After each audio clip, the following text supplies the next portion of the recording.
request that proceedings under the quorum call be dispensed with. Without objection. Thank you, Mr. President. Colleagues that have been around for a while know that it's usually about this time of year that I come to the floor to talk about my favorite sporting event. I am not talking about March Madness. I'm talking about Alaska's version of March Madness, which is the Iditarod. When teams of dogs led by pretty able athletes embark on a 1,000-mile mushing adventure across the wilds of Alaska, beginning down in Anchorage all the way up to Nome.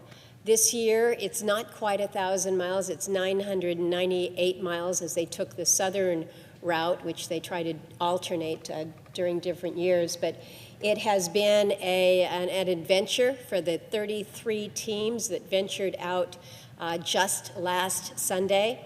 And I am here to announce that literally 10 minutes ago, perhaps less than 10 minutes ago, the winner has just crossed the finish line under the Burled Arch in Nome. So Alaskans are excited.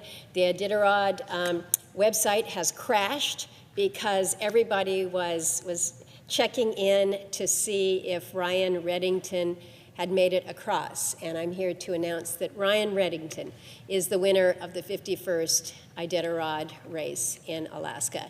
He and his team just, as I say, just crossed.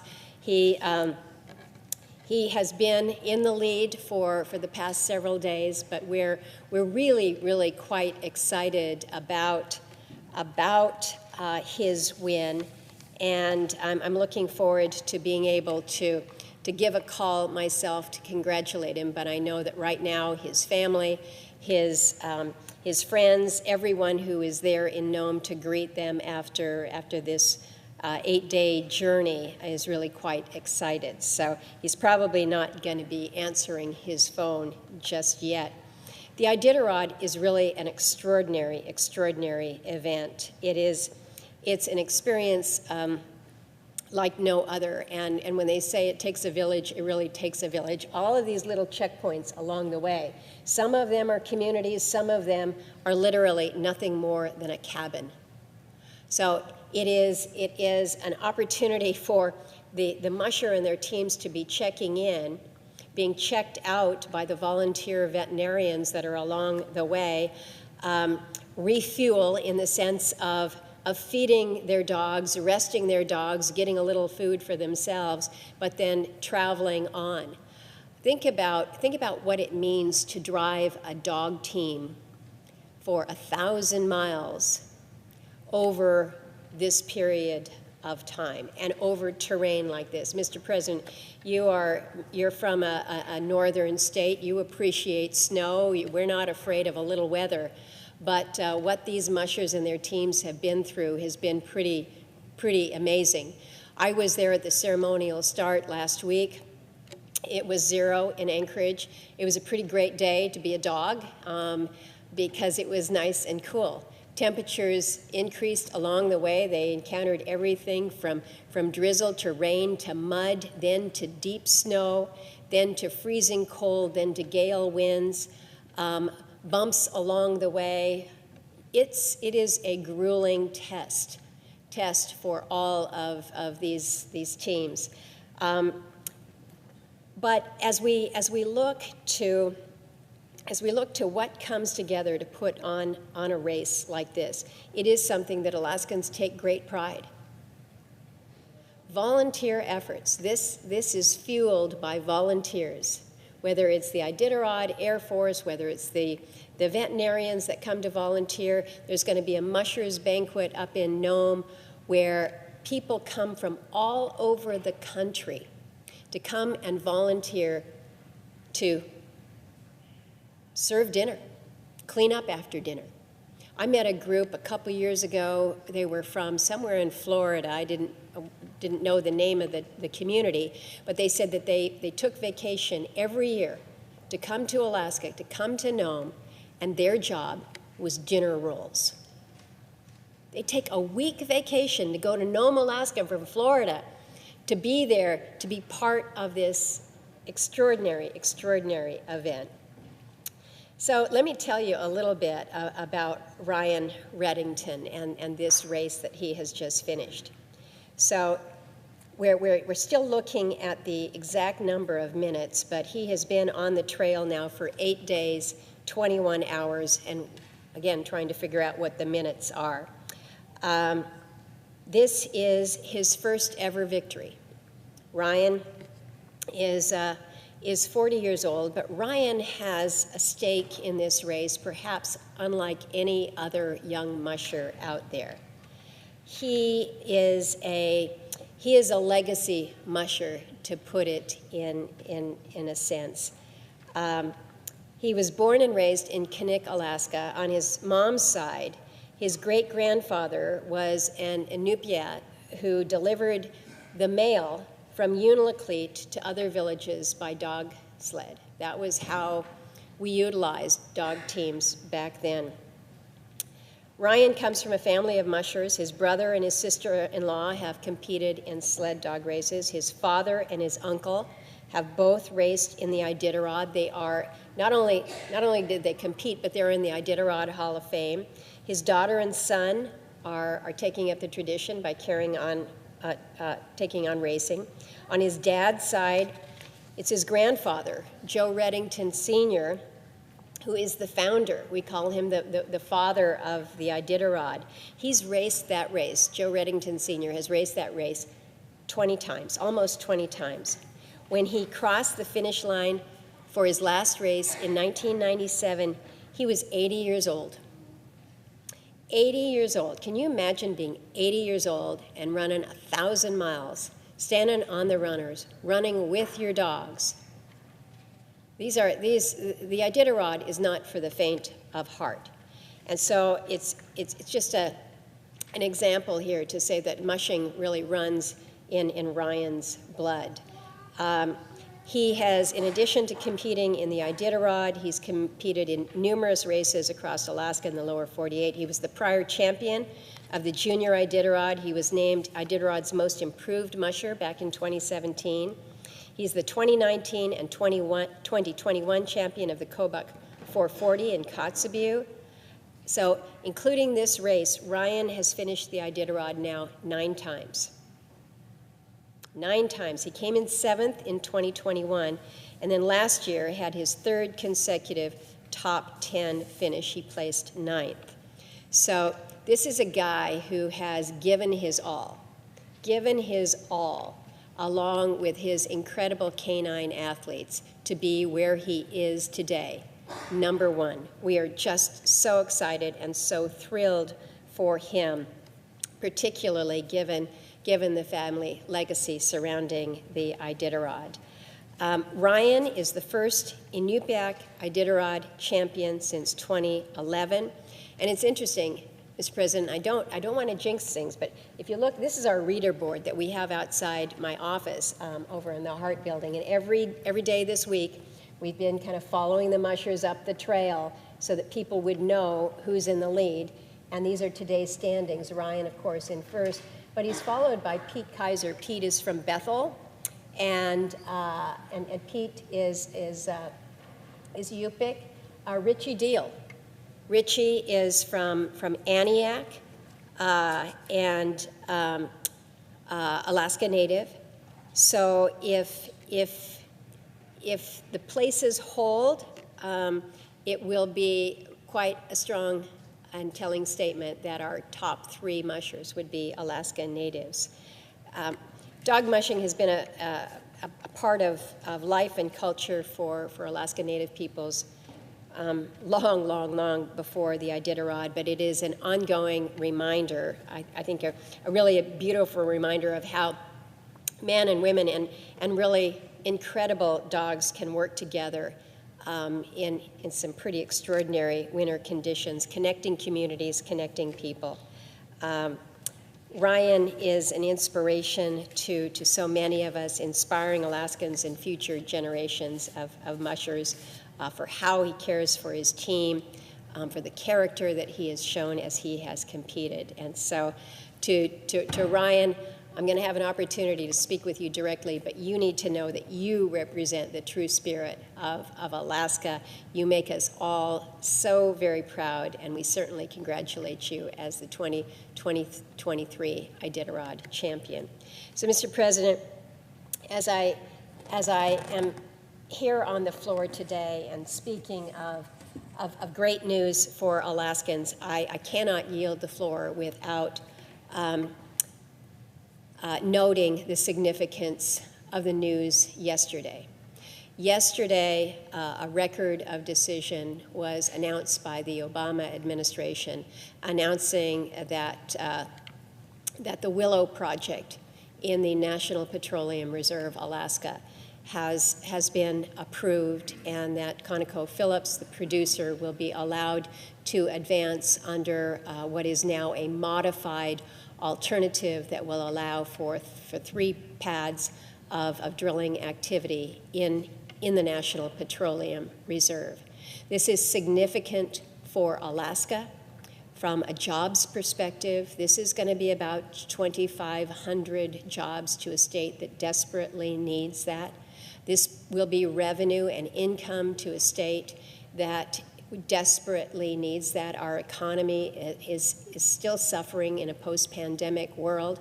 Our economy is still challenged in many, many ways. We're seeing a net out migration, unlike any state in the country. And it is because it's directly tied to the state of our economy. And so we recognize that we are a resource-based state. So to be able to access resources not only for the benefits of Alaskans, but for the benefit of the country, and in fairness, Mr. President, for the benefit of our friends and allies who look to us and our resources to be able to help them as well. So I have been asked by many, what is the Willow Project? Well, the Willow Project is an oil project, yes, but Willow represents economic security. It represents energy security, and it represents national security. It was a pretty incredible effort that came together to advance the cause of this. This was not one oil company that is standing off in the corner saying we want to be allowed to proceed here. It was an extraordinary coalition of Alaska Native leaders and individuals.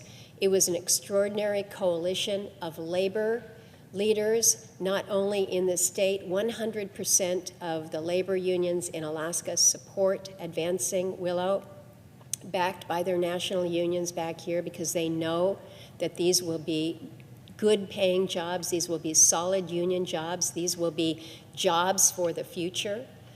It was backed by a coalition of industry leaders, the university, unanimous resolutions out of both houses of our state legislature. Think about that. We've got a pretty broad spectrum across the political spectrum when it comes to our state legislators. So to know that from the southeast all the way to the north and the southwest, that Alaskans came together through their elected representatives to affirm their support of this project advancing was really quite remarkable. A united delegation, Senator Sullivan, Representative Peltola, myself, coming together to lead this effort, working with our governor. It was a coalition that was remarkable and remarked upon, and rightly so, because there are oftentimes so many matters that draw us apart.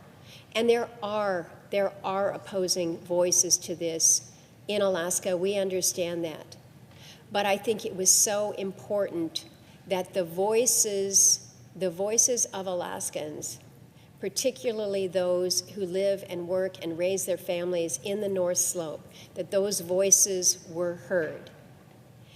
And what they heard from those who are from the North Slope region are that this is not only jobs and economic opportunity, these are resources that will help us with our quality of life, help us be able to resource and finance the search and rescue that goes on when somebody is gone missing on a hunting trip for their subsistence purposes, to help with the community supports, whether it's through the schools or public safety.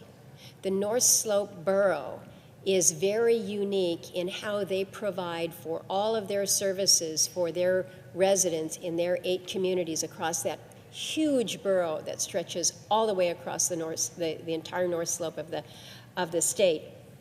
And so for them, this is significant and real in a meaningful way. It means everything to them in terms of health and wellness and life expectancy. As we have seen the benefits of the resources that come to these areas that flow from the oil, we have seen an absolute increase in life expectancy because of the quality of life that then can come with decent housing, with decent health care, with access to food and resources. What has been seen up north has been consequential.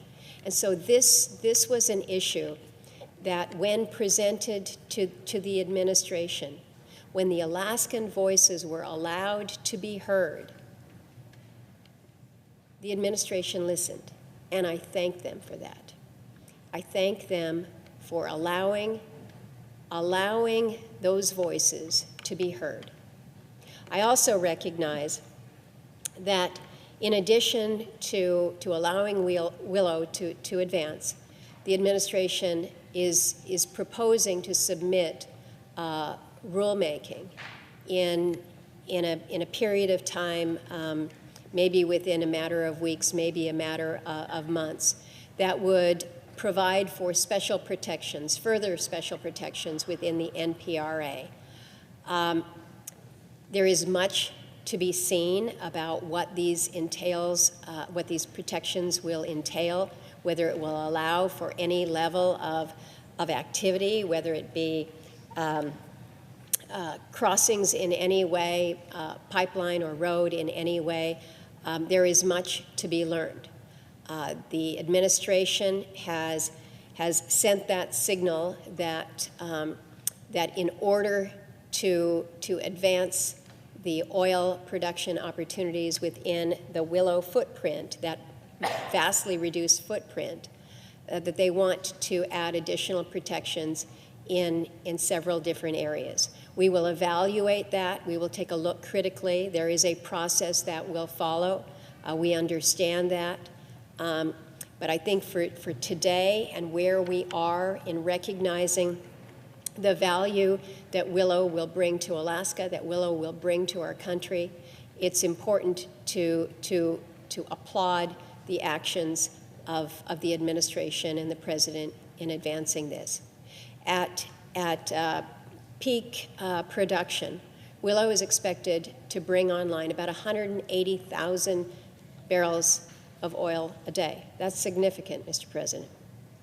It's significant, and put it into context with where the United States has had to turn recently as we have looked to meet demand here in this country.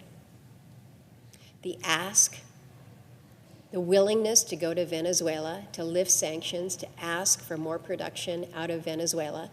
Venezuela will be providing us about 100,000 barrels a day.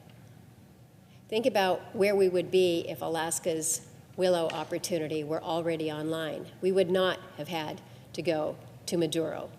We would not have had to go to a country whose environmental track record is abysmal. We would not have to turn to those countries who not only have environmental degradation as they produce their resource, but human rights issues that we don't want to see, we don't want to talk about. We just know that for this time, we need your oil. We cannot export that environmental consequence. We should be producing where we know we can do it safely, where it's under tight environmental conditions and restrictions and limitations, where the producers will adhere to the rules of the road, the rule of law, that there is a sensitivity to the environment around there as we operate up north. They say that we have some of the tightest environmental conditions on how we access our resources out of the northern region than anywhere, not only in the country but in the world. And there's a reason for that. It costs more, it adds to the cost, but there's a sensitivity to the land, and we appreciate that. As an Alaskan, I appreciate that, and I expect that, and I demand that of the companies. And if you're not willing to operate this way, then you shouldn't be coming to Alaska.